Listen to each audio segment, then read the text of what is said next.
হয় টিংখাঙৰ লেঙেৰী অঞ্চলৰ বিভিন্ন ঠাইত পথৰ দুয়ো কাষে ৰুইছিল শাৰী শাৰীকৈ কিছু গছ আৰু সেই গছসমূহ বৰ্তমান ডাঙৰ হৈ উঠিছে। প্ৰায় 10 বছৰ 20 বছৰ পূৰ্বে ৰোৱা সেই গছবোৰৰ ছাদ জিৰাই এতিয়া বাটৰুৱায় আৰু কোৱাৰ প্ৰয়োজন যে এইজন প্ৰকৃতিপ্ৰেমী যোগেন চাংমায়ে বিগত প্ৰায় 20 বছৰ ধৰি লেঙেৰীৰ বিভিন্ন ঠাইত গছপুলি ৰোপণ কৰিছে। এই আদৰ্শকে লৈ এই অঞ্চলৰ কিছু যুৱক ওলাই আহিছে, বৃক্ষ ৰোপণ কৰিছে ঠায়ে ঠায়ে। আমি যোগেন চাংমাৰ সৈতে কথা পাতিব বিচাৰিম। কেতিয়া আপুনি বৃক্ষ ৰোপণ কৰিছিলে আৰু ক'ত ক'ত ৰুইছিলে? মই এই 6 ডাঙৰলৈকে আমাৰ 9 বিঘা মই পাৰিছিলোঁ এইফালে চহীগড়াত পথাৰ মাজত।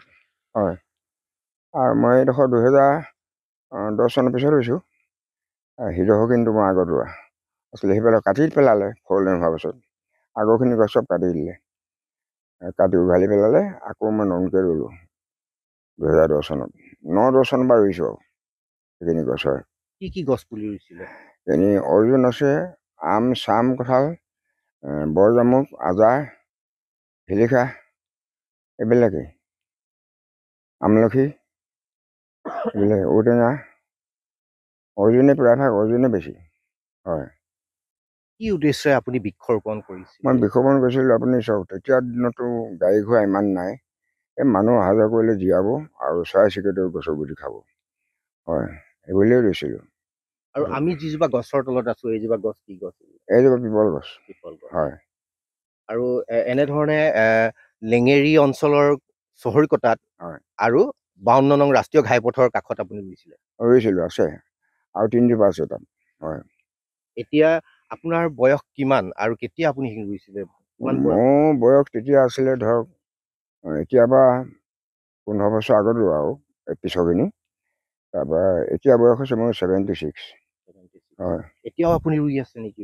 এতিয়া ৰুলোহেঁতেন, তাৰমানে এতিয়া মই ভৰি ভাগিলে নহয়, ঘোঁৰা ভাগিব নোৱাৰা দুখতে মই ৰোৱা নাই। হয়, মই প্ৰথমতে এটা দৃশ্য দেখুৱাম যে এই সুন্দৰভাৱে এনেধৰণে পথৰ কাষে কাষে ৰোৱা আছে শাৰী শাৰীকৈ গছ, আৰু এয়া এই চহৰীকটা আৰু নামদাং সংযোগী যি পথ, এই পথৰ দুয়ো কাষে আছে এনেধৰণৰ গছ, আৰু সমান্তৰালকৈ 52 নং ৰাষ্ট্ৰীয় ঘাইপথৰ দাঁতিটো দেখা যায় এনেধৰণে ডাঙৰ ডাঙৰ গছ। এই গছসমূহ কোনোবা জোপা যদি 15 বছৰ পূৰ্বে ৰোৱা, কোনোবা জোপা আকৌ 20 বছৰ পূৰ্বে ৰোৱা। আৰু কোৱাৰ প্ৰয়োজন যে যোগেন চাংমাই নীৰৱে এনেধৰণে বৃক্ষ ৰোপণ কৰিছিল, আৰু দেখা গৈছে শেহতীয়াকৈ যে এই অঞ্চলটোৰ কিছু যুৱকো ওলাই আহিছে, এনেধৰণে ঠায়ে ঠায়ে বৃক্ষ ৰোপণ কৰিছে। মই কথা পাতিম আপোনাৰ ওচৰলৈ। এনেধৰণে কি উদ্দেশ্যে ৰুইছে আপোনালোকে? উদ্দেশ্য এটাই, আমি বৰদেউতাহঁতক দেখিছোঁ যে বৃক্ষৰোপণ কৰি গৈছে। আজি হয় 10-15 বছৰ আগতে পৰাই তেখেত লাগি আছে, আমি তেখেতক দেখা পাইছোঁ। আমাৰ মানে উদ্দেশ্য এটা আছিল, আমি নামদাং চাৰিআলিৰ ওচৰতে আছে, নামদাং চাৰিআলি ব্যৱসায়ী সন্থাৰ উদ্যোগত আমি যোৱা 5-6-7 নৱেম্বৰ তাৰিখে এখন পুতলা থিয়েটাৰ আমন্ত্ৰণ কৰি আনিছিলোঁ।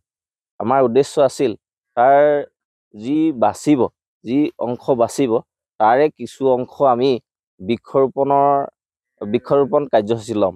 আমাৰ টাৰ্গেট আছিল NH 52B বাইপাছৰ পৰা চহৰীকটালৈকে যিটো 2.5 কিলোমিটাৰ পথ, সেই পথছোৱাৰ কাষে কাষে আমি যিমান পুলি প্ৰয়োজন হয় আমি লগাম। ইতিমধ্যে আমাৰ প্ৰায় 80% কাম শেষ হৈছে, প্ৰায় 73 পুলি অলৰেডি ক্লিয়াৰ কৰিলোঁ, আৰু 22-23টামান পুলি এতিয়াও আছে। কি হ'ল, আমাৰ বন্ধুসকল মানে খেতিপথাৰৰ দিনটো ব্যস্ত আছে, সেইকাৰণে আমি বাকীখিনি কাম আগবাঢ়িব পৰা নাই। আমি কিন্তু যিটো টাৰ্গেট লৈছিলোঁ আমি সম্পূৰ্ণ কৰি আছোঁ এই সপ্তাহটোৰ ভিতৰত। কিমানজন যুৱকৰ প্ৰচেষ্টা আপোনালোকে পথৰ দুই কাষে যেতিয়া যিটো লক্ষ্য বান্ধি লৈছে? আমি ক'বলৈ গ'লে 11জন আছিলোঁ। এইটো মানে আমি নামদাং চাৰিআলি ব্যৱসায় সন্থাৰ উদ্যোগত আমাৰ চাৰিআলিতে দোকান আছে, তাকে মানে আমি ভাবিছিলোঁ যে আমি কিজনে অকল থিয়েটাৰ অনাটোৱে মেইন উদ্দেশ্য নহয়, ইয়াৰ পৰা মানে আমি কিবা এটা কৰিব পৰা হয় নেকি। এবাৰ আমাৰ পৰাও এটা মেছেজ যাওক যে আমাৰ নৱপ্ৰজন্মৰ বহুতো যুৱক যুৱতী আছে, তেখেতলোকেও মানে আমি কৰাৰ কামখিনিত অনুপ্ৰাণিত হৈ তেখেতলোকেও যাতে কিবা এটা কৰে, সেইটোৱে আমি মানে আমাৰ ধাৰণা আছিল।